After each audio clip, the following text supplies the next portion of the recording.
साईं तेरी शिरडी को मेरा प्रणाम प्रणाम। साईं तेरी शिरडी को मेरा प्रणाम।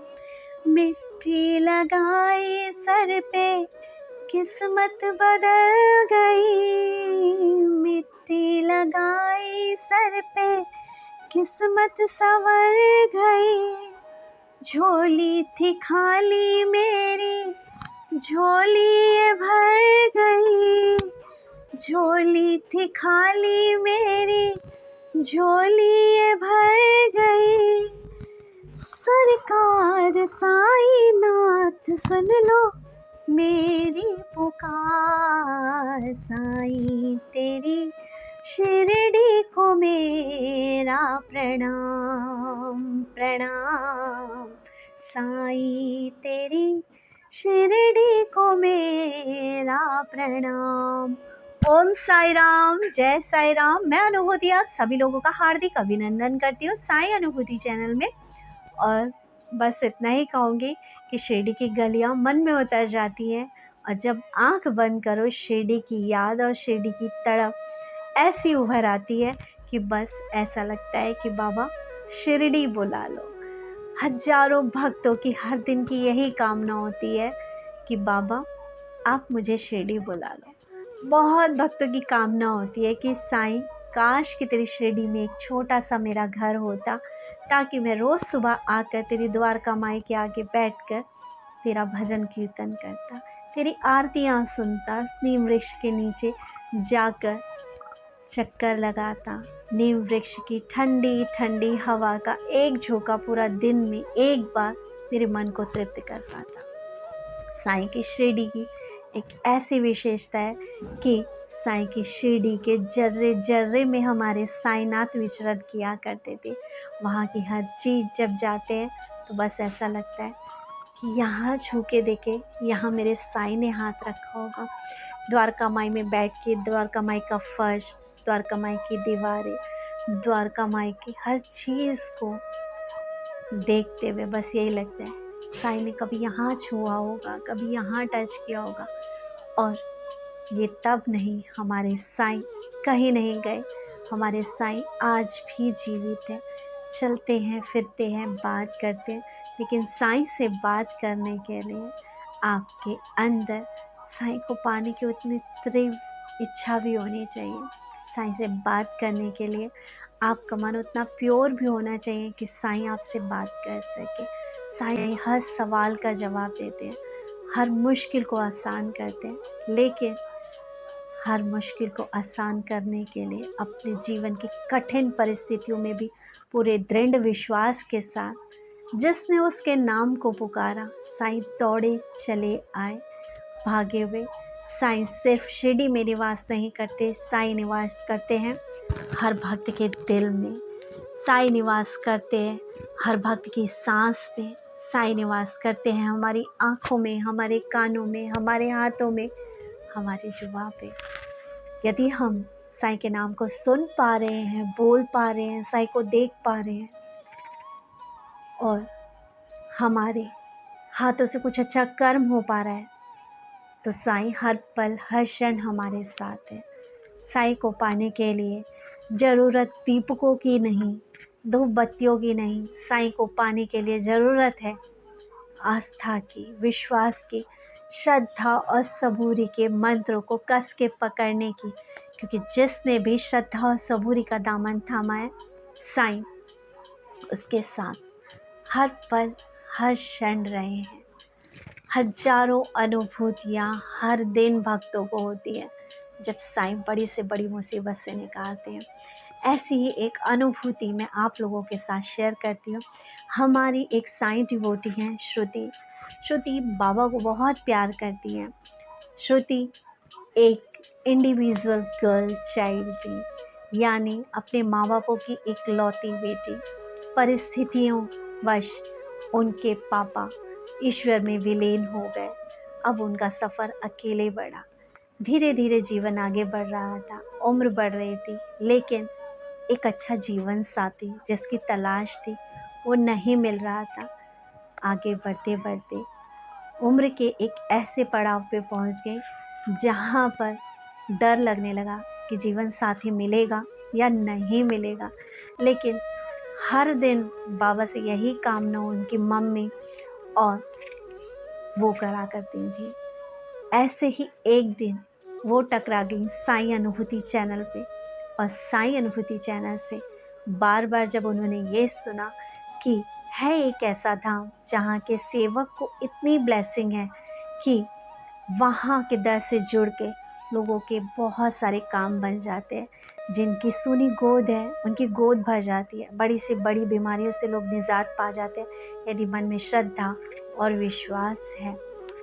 बहुत लोगों की नौकरियां लग जाती हैं यदि दिल से अर्जी लगाई जाए। यही विश्वास श्रुति ने किया और श्रुति हमसे जुड़ी। श्रुति ने अपनी पूरी हमें दास्तां बताई कि दीदी इतनी मेरी एज है, उम्र निकलती जा रही है, अच्छा रिश्ता नहीं मिल रहा। और एक दिन तो इनके दुख का पारावार इतना बड़ा था कि इन्होंने मुझे कॉल किया। लगभग हमसे जुड़े इन्हें 7 या 8 महीने हो गए। लेकिन मैं एक चीज़ ये ज़रूर कहूँगी, जब आप लोग हमसे जुड़ते हैं, आप जीवन में सालों से परेशान हो रखे होते हैं, बाबा के इस मंत्र को अपने हाथ में पकड़कर इस धाम से जुड़िए, श्रद्धा और सबूरी। क्योंकि यहाँ पे पैसा नहीं लिया जाता, यहाँ पे जो लिया जाता है बाबा के प्रति दृढ़ निष्ठा, दृढ़ विश्वास, और उसी दृढ़ निष्ठा और विश्वास के थ्रू हमारे काम होते हैं। ये हम सब जानते हैं। हम आज जो मॉडर्न समाज में आगे बढ़ रहे हैं, अपनी बहुत सारी ऐसी चीज़ों को पीछे छोड़ दिया है हमने, जो कहीं ना कहीं हमारे फोर फादर्स, हमारे पूर्वज किया करते थे, हमारे कुल देवी देवता होते हैं, हम उन्हें पूजना भूल गए हैं। आज की डेट में हम जीवन की भागदौड़ में इतने आगे बढ़ गए हैं कि मॉडर्निटी के नाम पर हमें ये सारी चीज़ें ढकोसला लगते हैं। लेकिन एक एज में आकर समझ में आता है लोगों को कि शायद कुछ ना कुछ तो हमारे साथ ऐसा गलत हो रहा है जिसकी वजह से हमें ये भुगतान करना पड़ रहा है। और लोग जुड़ जाते हैं जाके एस्ट्रोलॉजर से, ज्योतिषियों से, जो कहीं ना कहीं हजारों लाखों रुपए उनके ले रहे हैं।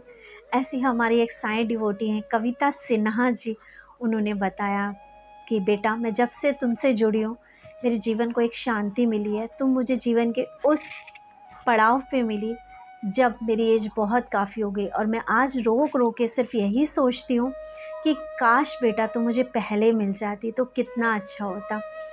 लेकिन कहते हैं ना, हर चीज़ का एक वक्त होता है, जिसको जितने कर्मों का भोग भोगना होता है वो उतना भोगता ही है। ईश्वर हमारा साथ देते हैं हमारी गलतियों को सुधारने में, हमारे कर्मों को काटने में, लेकिन कर्म तो हमें खुद ही काटने होते हैं। इसी तरह से श्रुति का एक दिन कॉल आया और वो बहुत बिलक बिलक के हो गई। आज से 3 या 4 महीने पहले की बात। तो इनका फ़ोन आया मेरे पास और ये बहुत रो रही थी, क्योंकि जब यहाँ से जुड़ी एक आस्था जुड़ी कि जब सबके काम होते हैं तो मेरा भी काम होगा। लेकिन रिश्ते आ रहे थे, कहीं बात नहीं हो रही थी। और इवन एक दिन तो एक ऐसा रिश्ता आया जिसने टाइम भी दिया मिलने का, बात करने का, लेकिन बाद में उसने कुछ इस तरह से इनका दिल दुखाया कि ये जो बच्ची है ना, आत्मा से रो गई अपनी। और इतना रोई वो उस दिन, और इसने मुझे रोते रोते फ़ोन किया कि दीदी मेरी गलती क्या है, क्या मेरी गलती है सिंगल गर्ल चाइल्ड हो? दीदी जब इकलौता लड़का होता है तो लोग बहुत खुश हो जाते हैं, लेकिन इकलौती लड़की होती है तो क्यों इतना परेशान हो जाते हैं? जब एक लड़की किसी परिवार में जाती है तो उस लड़के के माँ बापों की देखभाल करती है, तीमारदारी करती है, तब लोग उसे संस्कारी कहते हैं। लेकिन यदि एक गर्ल चाइल्ड सिंगल है, उसके माँ बापों का यदि उस लड़के को सहारा बनना पड़ जाए तो वो एक बोझ हो जाते हैं। जबकि यह हर कोई जानता है कि इकलौता बच्चा यदि जिसका है तो उसका सब कुछ उसी लड़की का है। जब आप उसके माँ बापों की वो सारी चीज़ लेने के अधिकारी बनने के लिए तैयार है, तो एक जिम्मेदारी उस लड़की के माँ बापों की यदि आप ले लेंगे तो क्या हो जाएगा आप लोगों का? यदि एक औरत आपके माँ बापों की जिम्मेदारी ले सकती है एक आदमी भी ले सकता है। लेकिन ये चीज़ें लोग समझते कहाँ हैं। लोगों को तो सिर्फ दिखता है कि वो बुढ़ापे में कहीं इसका ध्यान देना पड़ जाए। ये संस्कार कुछ ना कुछ उन माँ बापों के भी हैं जो अपने लड़कों को, जब वो ऐसी लड़कियों से शादी करने के लिए आगे बढ़ते हैं तो कहते हैं तुझे उसका बोझ ढोना पड़ जाएगा। बोझ ढोना दिख जाता है, ये दिखता नहीं कि जब वो मर जाएंगे तो उनकी सारी जायदाद ऑटोमेटिकली आपके हिस्से में आ जाएंगी। पैसा सबको पसंद है, जिम्मेदारी किसी को भी पसंद नहीं, लेकिन यकीन मानिए किसी भी लड़की के माँ बाप अपनी बच्ची पे कभी बोझ नहीं बनना चाहते हैं। ठीक है, जीवन है, लाइफ साइकिल है। जो आज जवान है वो कल बूढ़ा होगा ही होगा। आज आप जवान हो, आप ये सोच रहे हो किसी की जिम्मेदारी ना लेनी पड़ जाए, लेकिन वक्त कभी ऐसा ना आए कि बुढ़ापे से पहले ही आपकी स्थिति ऐसी ना हो जाए कि आपको किसी का सहारा लेना पड़ जाए। अपनी इस सोच को आज के भारतीय समाज को बदलने की बहुत ज़्यादा ज़रूरत है। ये बच्ची मुझसे यही सवाल कर रही थी कि दीदी क्या गलत है, मेरे से एक्सपेक्ट किया जाएगा कि मैं उस घर जाके उसके मम्मी पापा की सेवा करूं, तो क्या मेरी इच्छा नहीं होगी कि सामने वाला मेरे माँ बापों की भी इज्जत करे, मेरी माँ की भी इज्जत करे। मेरी माँ नहीं रहना चाहती किसी के भी साथ, ठीक है, वो अपने आप में इंडिविजुअल समर्थ हैं, लेकिन लोग मुझसे रिश्ता इसलिए नहीं करना चाहते क्योंकि मैं एक सिंगल गर्ल चाइल्ड हूँ। मेरी माँ को बोझ समझते, नहीं करनी दीदी मुझे ऐसी शादी, नहीं करनी। और आज मैं कहती हूँ कि मुझे नहीं करनी है ऐसी शादी। उस दिन ये बच्ची बहुत रो रही थी, इसकी उस बात ने मुझे अंदर से रुला दिया। और मैं अपने मोहिनी बाबा के सामने ही बैठी थी उस वक्त जब बात कर रही थी। बाबा के जस्ट सामने सोफे पड़े हैं, मैं वहीं पे बैठ के अपने बाबा से बात करती, उसकी बातें सुनती जा रही थी। मेरी आंख में खुद आंसू थे कि जो ये सब कुछ कह रही है, ऐसी स्थिति ना जाने कितनी लड़कियों के साथ होगी, ऐसी स्थिति ना जाने कितने माँ बापों के साथ होगी। एक पढ़ी लिखी वेल एजुकेटेड लड़की इस चीज़ के लिए रो रही है। बाबा प्लीज़ इसकी सुन लो, इसको काबिल बना दो साईं। और मैंने उस दिन इसको कहा रो मत, काबिल बनने पे ध्यान दो अपने। जिस दिन काबिल होगी ना, उस दिन 36 लड़के अपने आप ही पीछे आ जाएंगे। और बहुत देर तक मैंने इस बच्चे को समझाया, परेशान मत हो, बाबा के यहाँ पे देर हो सकती है, अंधेर नहीं हो सकती।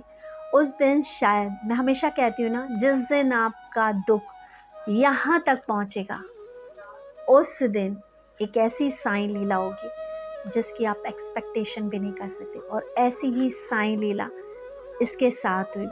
श्रुति को उसके 1 महीने के अंदर ही अंदर एक ऐसा जीवन साथी मिला जो उसकी मम्मी को भी उतना ही रिस्पेक्ट करता है जितना कि अपने माँ बापों को। उसको कोई परेशानी नहीं, उसको कोई अफसोस नहीं था इस बात का कि जिसके साथ वो शादी कर रहा है उसकी माँ उसकी जिम्मेदारी बन सकती है।